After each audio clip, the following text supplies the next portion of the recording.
Namo Bhagavate Vasudevaya. Om Namo Bhagavate Vasudevaya. Om Namo Bhagavate Vasudevaya. Jaya Jaya Shri Caitanya Jaya Nityananda.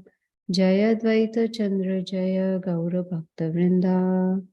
Jaya Jaya Shri Caitanya Jaya Nityananda. Jaya Dvaita Chandra Jaya Gaura Bhakta Vrinda. Jaya Jaya Shri Caitanya Jaya Nityananda. Jaya Dvaita Chandra Jaya Gaura Bhakta Vrinda. Sri Caitanya Charitamrta Adi Lila, Chapter 3, verse number 37. Shukla Rakta Pita Varna Ei Tina Dyuti Satya Treta Kali Kale Dharena Shripati. Translation by Srila Prabhupada. White, red, and yellow.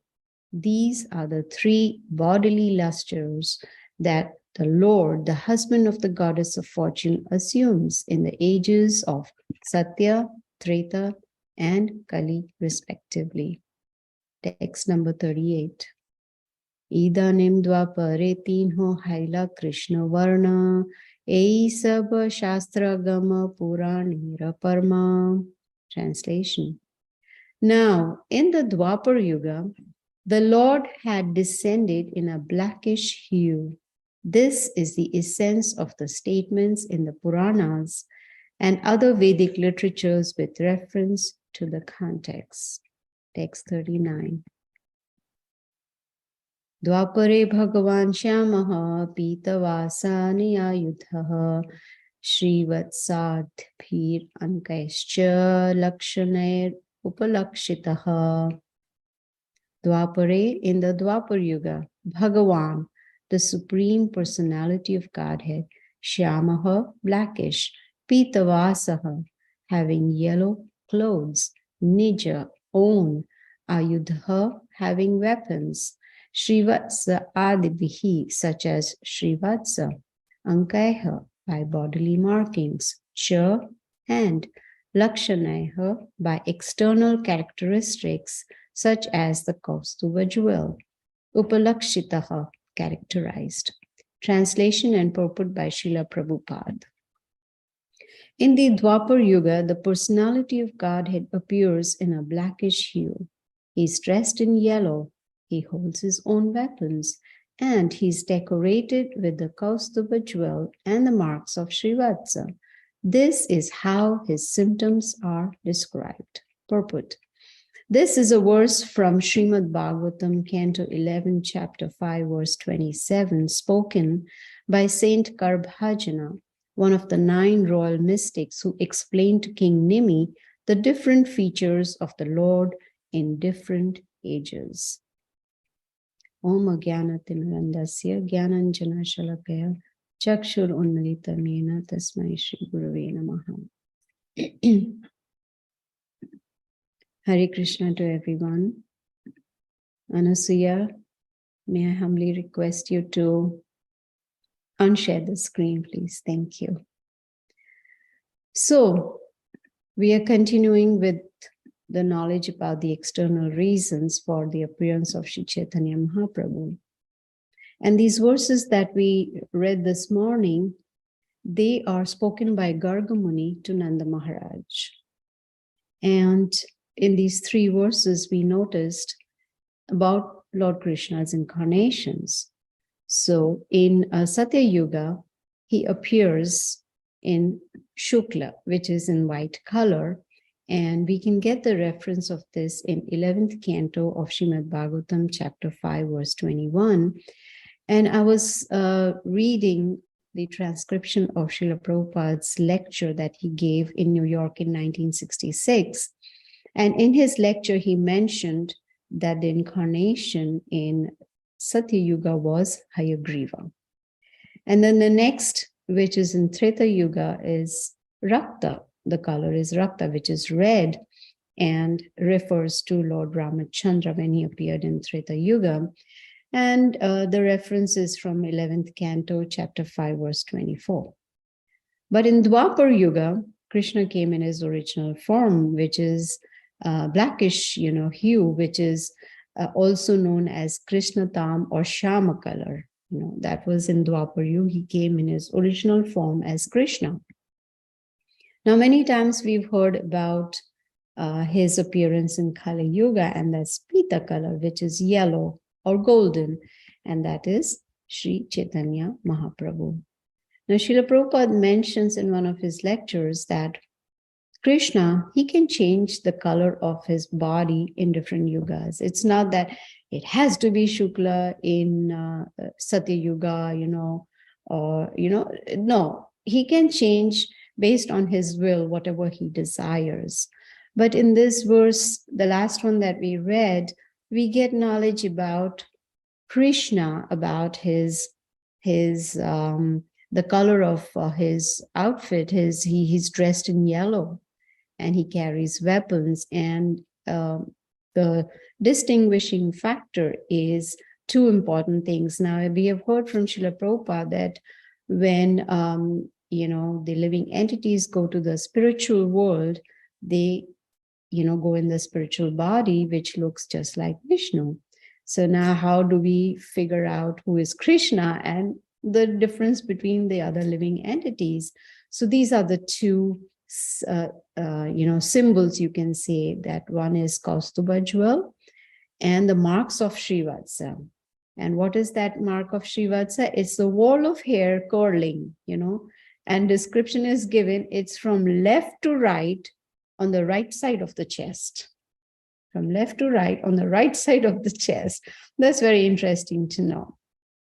So you can see that the Vedic scriptures, they are so precise. They give all the details that are required.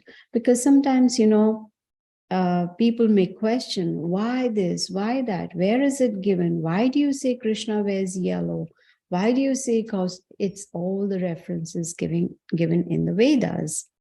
Now, this verse that we read is spoken by Saint Karbhajan, and he's speaking to King Nimi. And he is comparing Krishna's body to a beautiful dark blue flower. And the weapons that are mentioned is the Sudarshan Chakra. So we've also heard about the auspicious symbols on Lord Krishna's lotus feet, like the lotus, the flower, the flag, the auspicious marks, the different weapons also that are there on his feet, those symbols. So Srila Prabhupada mentions that all these are present in all Vishnu Tattva incarnations. Vishnu Tattva incarnations. Now, I was reading Srila Prabhupada's conversation in the garden in Los Angeles in 1976. And he mentions that the Vishnu Tattvas they're all the personal expansions. So all the personal expansions of Krishna, they are known as Vishnu Tattvas. But we living entities, we are separated expansions. So there's a huge difference between Vishnu Tattva and the Jiva Tattva. The Vishnu Tattva is considered to be almost equal to the Supreme Personality of Godhead, Krishna. Now, in the Bhagavad Gita, chapter 15, verse 7, we have we have read in the purport, Srila Prabhupada, he says that Krishna expands in many forms. The primary expansions are called Vishnu Tattvas, and the secondary expansions are we living entities. Now, in the purport also we read that the essence of the statements of everything is there in the Puranas and the Vedas.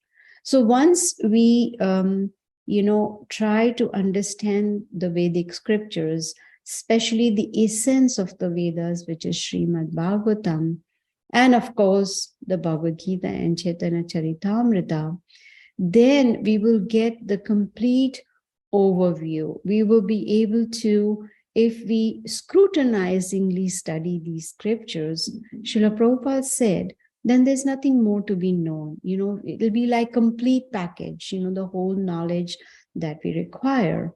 And Srila Prabhupada also mentions that there is no difference between the teachings of Bhagavad Gita or Chaitanya Charitamrta. And we see, there is a lot of repetition. Just like in Bhagavad Gita, almost every chapter we, hear about basically same knowledge. So in Chaitanya Charitamrita also, we got references in these 3 verses from Srimad Bhagavatam, 11th canto. So it is all, you can see whatever we learn in Bhagavad Gita, in Srimad Bhagavatam and Chaitanya Charitamrita, it's complete knowledge. Now, Chaitanya Mahaprabhu, when he came here more than 500 years ago, he actually gave a practical demonstration of Krishna's teachings in Bhagavad Gita. He's Krishna himself. So whatever he spoke 5,000 years ago, re-spoke 5,000 years ago, Chaitanya Mahaprabhu, he came to give a practical demonstration. Now we see the ultimate instruction in Bhagavad Gita is surrender. Krishna demands surrender. So then, Chaitanya Mahaprabhu came and he showed us how.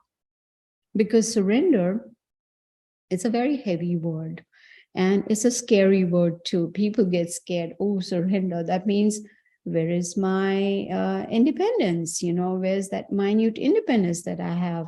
All that will be lost. I will be totally in control of the Lord, which I don't know if I'm ready to do that. So surrender is a very heavy word.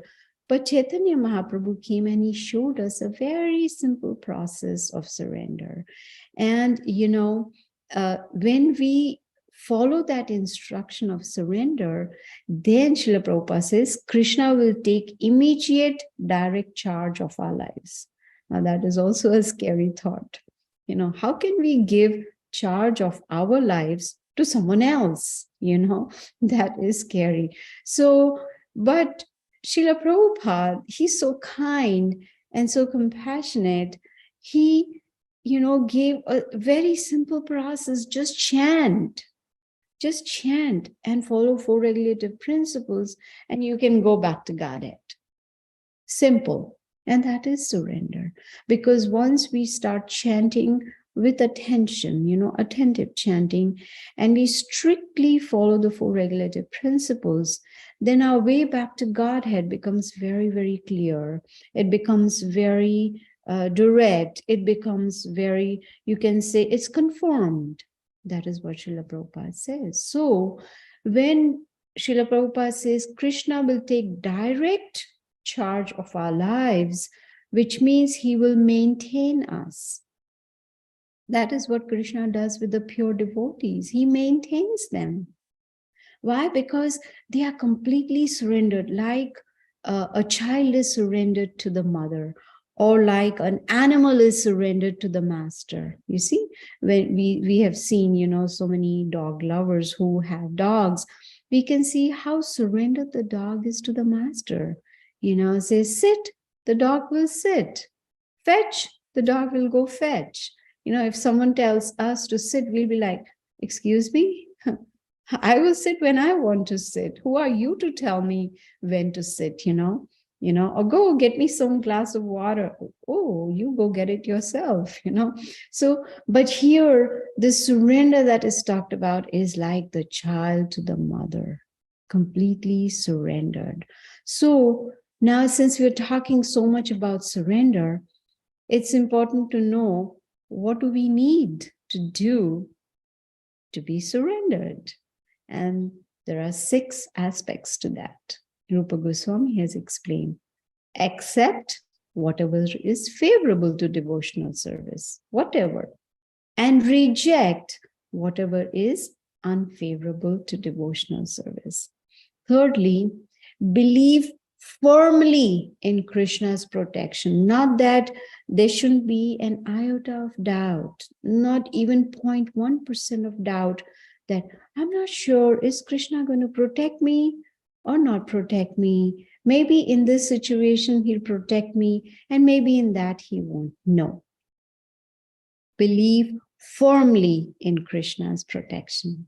Next, feel exclusively dependent on his mercy. Exclusively, just like in, normal language, we say, Tom, Dick, and Harry. Don't just, that's just a phrase. Similarly, we can say, oh, maybe, I can depend on this one, that one, and that one, and that. No. Krishna says exclusively dependent on his mercy. How do we get his mercy? It's very simple. Srila Prabhupada says, as soon as we surrender to Guru and Krishna, which means follow their instructions, and then when the spiritual master is pleased, Krishna is automatically pleased, and automatically we receive the mercy. So feel exclusively dependent on Krishna's mercy. Next, there should be no interest separate from Krishna. The only interest is Krishna, Krishna, Krishna. Finally, feel oneself meek and humble. Humility. Srila Prabhupada talks about this in the Bhagavad Gita and the purport. What is humility? One should not be anxious to get the satisfaction of being honored by others. Craving, let someone respect me, offer me respect, recognize me, appreciate me, praise me. This is the opposite of humility. So we see in the Bhagavad Gita, Krishna, he demands surrender. But if we just follow these 6 guidelines, then we will be able to easily surrender to Krishna. And Chaitanya Mahaprabhu is teaching us how to worship Krishna directly, not indirectly, just directly. And he also taught us that the Hare Krishna Maha Mantra that we chant on a daily basis, Hare Krishna, Krishna Krishna, Hare Hare, Hare Ram, Ram Ram, Hare Hare, that is the sound incarnation of Krishna. No difference between Krishna, his holy name, his form, his pastimes, no difference. So his holy name is also Krishna. So when we are chanting, we need to be conscious of the fact that we are associating with Krishna. Krishna is directly present while we are chanting because we are calling out his holy name. And chanting, very, very important. Srila Prabhupada says that is the foundation of our spiritual lives. And chanting, we can see, goes through 3 stages. We start off with Namaprad, where it's like offensive chanting. We are committing offenses while chanting. But when we continue chanting, then gradually we come to, the next stage. But in the Namaprad stage, we have desires for material happiness. I want this and I want that and I want to enjoy this and that. So that is Namaprad stage.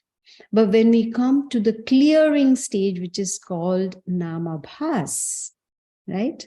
So when the devotee starts making conscious effort to not commit any offenses, no more aparadh, no more on the stage of Namaprad, but starts chanting with the consciousness that I want to improve my chanting, then comes to a stage of Namabhas, which is the clearing stage. What exactly does that mean, clearing stage? That means clearing oneself of material contamination. When the devotee is really firmly fixed,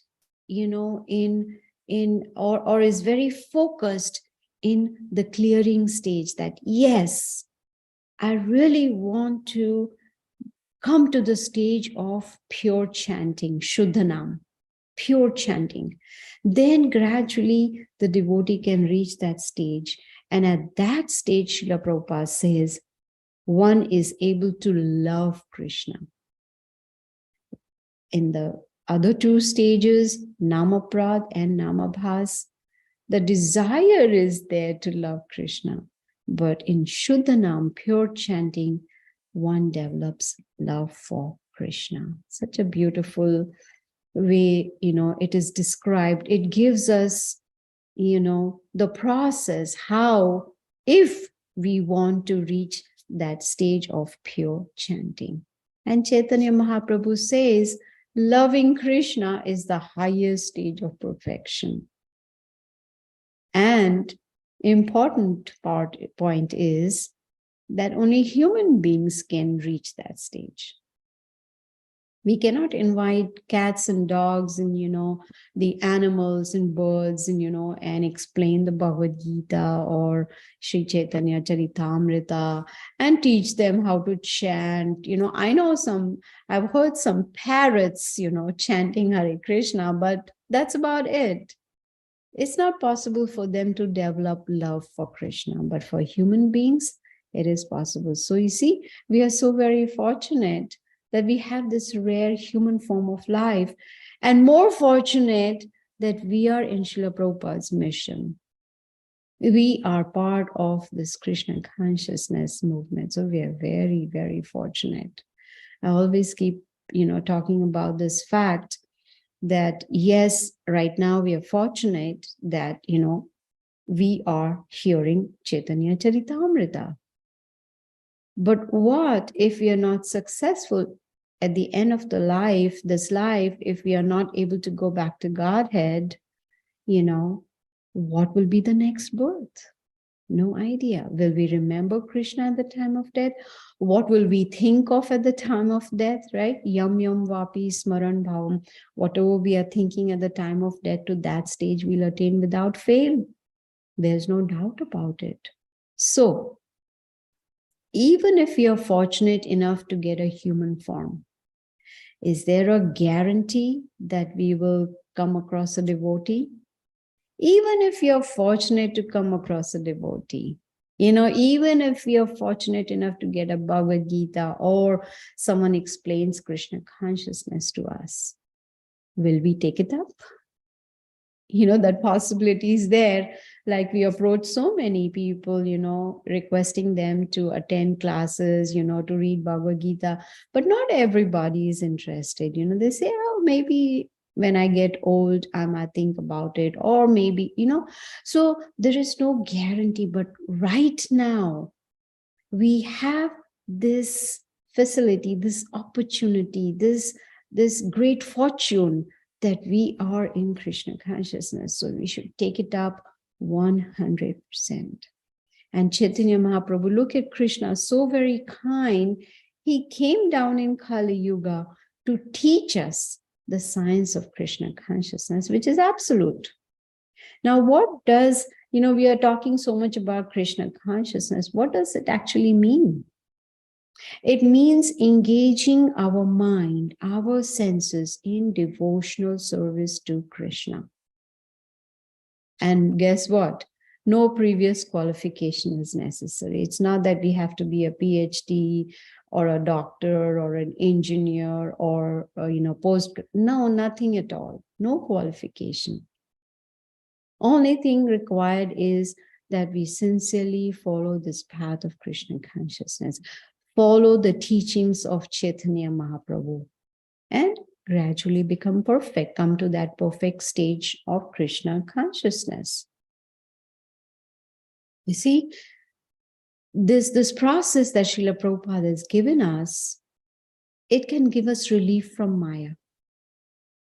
Prabhupada said to his disciples that some of you are not really afraid of Maya.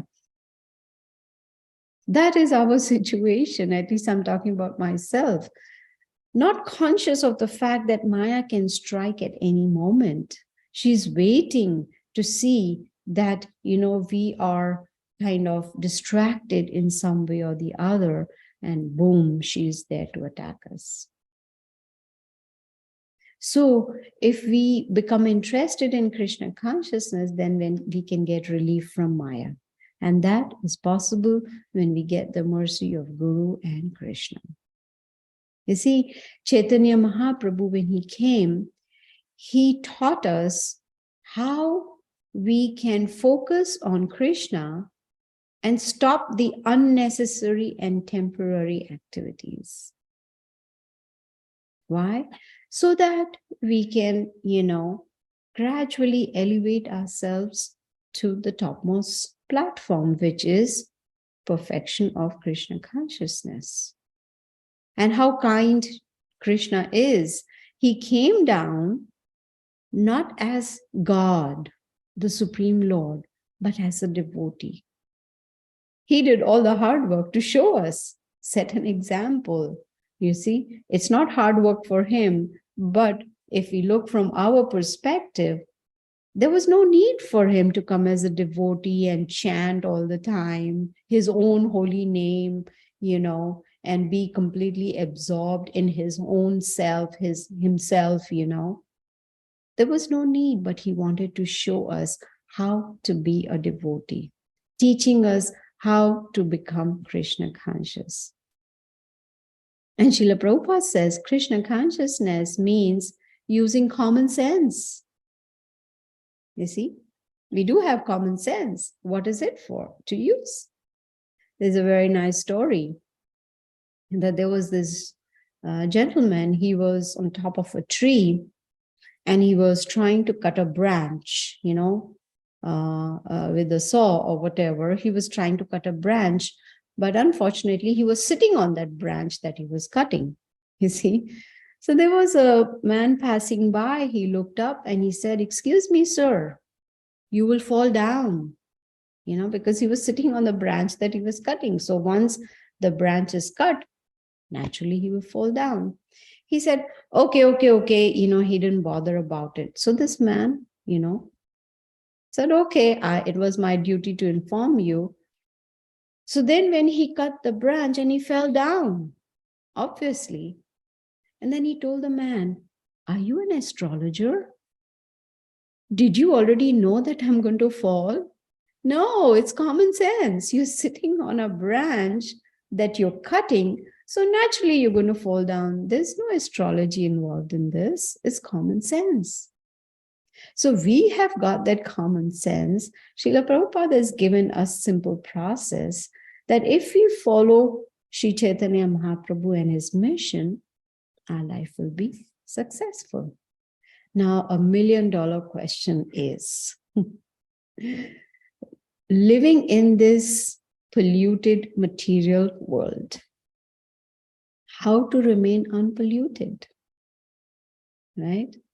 There's pollution everywhere. I'm not talking about pollution from, the cars, or pollution from, no, pollution of the mind. There's so much going on into our heads every day. I don't know how many devotees, they are watching TV or listening to radio or, watching news or whatever. All that is going into our consciousness. That's pollution. How to remain unpolluted? Rupa Goswami says, just focus on serving Krishna. And the best and the first step of serving Krishna is chanting Hare Krishna Mahamantra attentively. Another way to focus on serving Krishna is to work for him.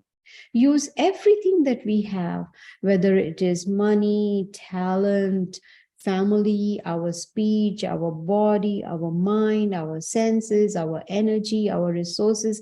Everything can be used in Krishna's service. So when we start doing that, then what will happen? Not only our focus will be on Krishna, but gradually we will also start elevating ourselves to that perfect stage of Krishna consciousness. We have been reading, Srimad Bhagavatam in these classes every morning and Sri Caitanya Caritamrta. Chaitanya Mahaprabhu did not talk about karma yoga, jnana yoga, hatha yoga, ashtanga yoga. No. All he talked about was bhakti yoga, which is devotional service to Krishna. So that is the best way that we can elevate ourselves in Krishna consciousness. It's not rocket science. You know what attracted me to Krishna consciousness was that I didn't need to have a very elevated material degree. You know, like I didn't have to be highly educated, which I'm not, or I didn't need to, um, uh, be like a Sanskrit scholar, like have to know Sanskrit or no, in India, we call it tamjham, nothing. Yeah, nothing was necessary. All that was needed was a simple heart, dedication, devotion to Krishna, just following the instructions of Guru and Krishna. That's it. Nothing else is needed. As soon as the disciple surrenders to the Guru, which means starts following the instructions of the Guru, that devotee, that disciple is in a very safe environment, is very protected. That is how a disciple can get protection from Guru and Krishna, their mercy. So devotional service is not that difficult. All that one requires is sincerity and seriousness. These two ingredients are very important in Krishna consciousness in devotional service. So I'll read the verse number 39 once again. In the Dwapar Yuga, the personality of Godhead appears in a blackish hue. He is dressed in yellow, he holds his own weapons, and he is decorated with the Kaustuba jewel and marks of Srivatsa. This is how his symptoms are described. I'll stop here. Thank you, Hare Krishna. Thank you so much, Mother Gita, for such a wonderful class. Really, really sweet.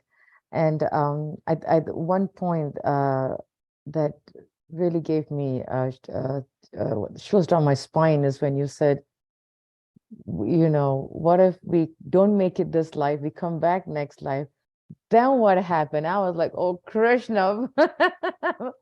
That's the scary part, Mother. That is, for me especially, because I'm, not at all elevated. I'm very, very fallen. Still trying to understand is like, what is the guarantee? And because we don't know the guarantee, then what are the chances of getting the mercy? It's like so scary, Mother. Yeah,